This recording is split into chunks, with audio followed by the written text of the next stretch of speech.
what you do, you know? I mean, George was short, so we used to call him a midget, you know? So when we said that stuff on Sludge, it was just, hey, that's you know, we're just busting balls, you know? Now, who's your favorite cover for Sludge out of these three bands? Guns N' Roses, Sebastian, or Pretty Boy Floyd? Who's my favorite what? To cover, to put news stories out about. Well, you know, the thing is, there's three different artists there that all are at a different level. You know, Guns N' Roses, or Axl per se, he's at the top. You know, he's the Elvis of the 80s. You know, he's the Michael Jackson of the 80s. You know, I mean, you see these pictures of him, it looks like he robbed Liberace lately. I mean, he's got these weird fucking rings and this fucking weird hairdo, and, you know, his fucking face looks plastic, and, you know, he's got, you know, fur coats and pointy boots and weird fucking jangly shit around his neck that looks like it's kind of like a junkyard rapper would wear or something, you know. And he sold, you know, 80 million records. So, I mean, he's like, anything Axl is always interesting to people, you know. Now, Pretty Boy Floyd, on the other hand, they're a band, and Steve, to this day, is a very good friend of mine. I talk to Steve all the time, but oddly enough, we don't talk about our bands all the time. We talk about the Lakers and the NFL. He's a huge football fan, so am I. We talk about that kind of stuff, you know. And but Pretty Boy Floyd, you know, they were getting mocked and made fun of out of the box, you know, and even a band like Ugly Kid Joe, who, you know, a lot of people that know, that had done their research, knew that Ugly Kid Joe's name was not Ugly Kid Joe. Their name was SWAT.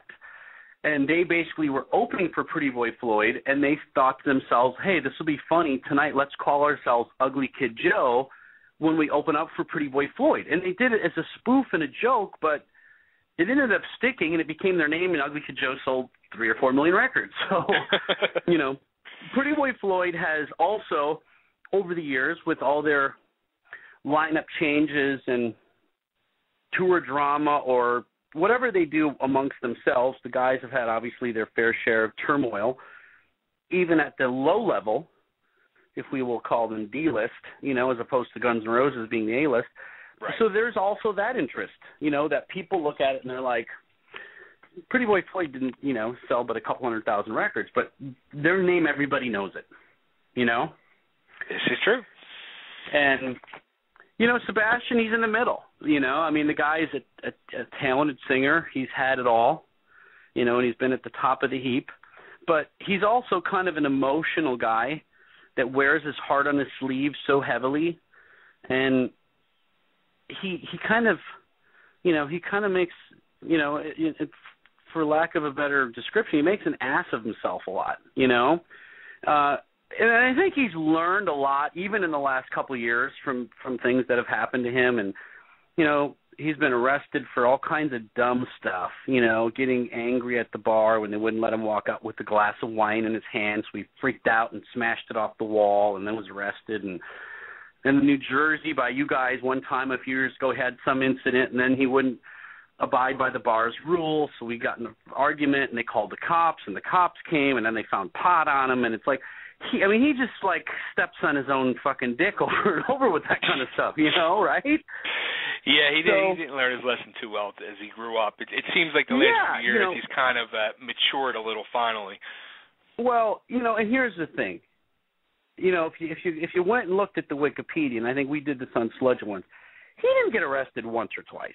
You know, he didn't get arrested 3 or 4 times. You know, the guy's been involved with something really stupid like 6, 7, 8, 9, 10 times, you know, and it's just like, and that at the same time, he's led somewhat of a privileged life that, you know, since he was 19 on tour with Bon Jovi, that he's had a lot of things kind of laid out for him. I mean, red carpet. I mean, of course, the guy's, you know, he's a great-looking guy. He had insane vocal ability, natural killer charisma, could go on stage in front of 10 people or 10,000 and just kill it. But at the same time, he was kind of a fucking snotty-nosed punk, and, you know, and kind of boasted and kind of wanted to throw it in everyone's face, including his own band, which at one point, many, many years ago already, 15 years ago, got fed up and went, you know what, dude? you can look that cool, you can sing that good, and you can be that badass of a front man, but you know what?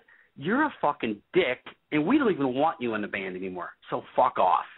And they've stood by that for 14 and a half years. So, you know, take it for what it's worth. You know, and the thing is, he's done Broadway, done it well, but also lost a couple of those with some turmoil-filled, like, you know, suddenly he's not there and got fired or something happened. And, you know, but then all of a sudden, it seems like every other summer, Axl takes him out and gives him 60 shows in stadiums around the world. So, man, that's a good friend to have, you know. Hey, dude, you know, grab a band, and if you want to play in front of my, you know, 50,000 fans in Portugal and Argentina and Brazil, I'll take you, you know. So he gets handed some good stuff there, but he's somebody that I think that's like every year. Axl always takes Sebastian. It's always them two. It's like, wow, like I don't get that one.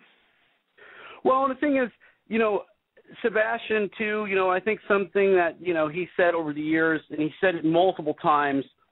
In recent years, he hasn't said it the same, but obviously it became very public when the Canadian music VJ interviewed him, and then referenced Poison in the same sentence with Skid Row, and Bach lost his mind. And so, you know, how dare you put me in the same sentence with them? And, you know, he's done interviews where he talked about, you know, I Remember You or 18 in Life being on a Monster Ballad CD with Warrant and Winger, and how he was just disgusted that, you know, he was lumped in with hair bands. Like, he felt like he was better than all of them, you know?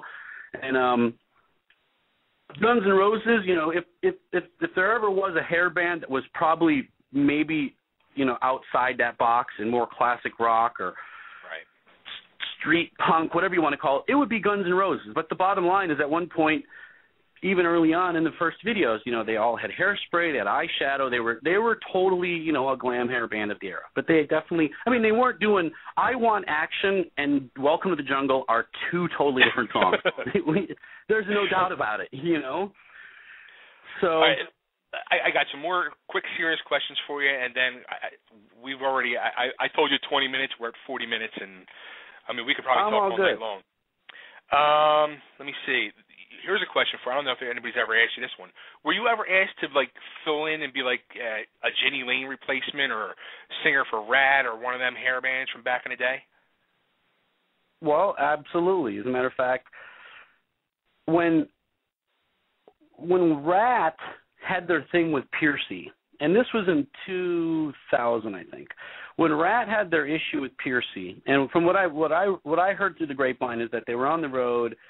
He didn't pay his hotel incidentals. At the end of a tour, there was all this money that was owed, allegedly, from Steven to the band, and he didn't want to pay it. And so the band and their management took it out of his final paycheck or something from that tour, and they basically, you know, they billed him and they took his money, like a few $1,000s. So then there was a big argument over it, and I guess they were supposed to play like Japan and Korea or Hawaii or something, and Steven and them had a big blowout, and they basically said, he said, fuck you, or they told him fuck off, or whatever.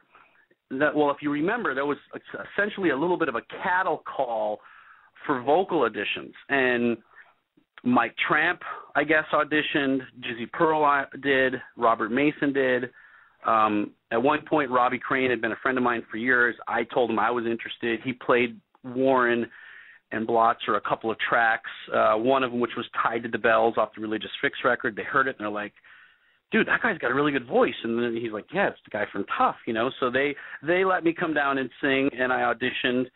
And that was kind of interesting. You know, I did 3 or 4 songs. They had, like, some management people there. They videotaped it. And then in the end, Robert Mason was the guy that actually got the gig. You knew that, right? No. Yeah. Robert Mason was the guy. They picked him. And then they did a showcase for their label at the time. I believe it was Portrait with John Kolodner. I might be off on that, but I'm pretty sure it was John Kolodner in Portrait. And what happened is they did a showcase, and the label said, we don't want that guy. We don't like him, or whatever. So then Robert Mason, they pulled a card on him, and then they ended up going and taking Jizzy as the second option. And then Jizzy became their singer for think, 7 years, you know? I'll tell you what, I saw Rat with Piercy back in the day in the 80s a couple times, and I always loved his voice on record, but never thought he can cut it live. And then I saw them when they came to Philly once with Jizzy, and I thought Jizzy was incredible with them. I enjoyed them so much more live with Jizzy. Well, you know, Jizzy is a great singer, but I've said this before as well. I think John Corabi's an amazing singer.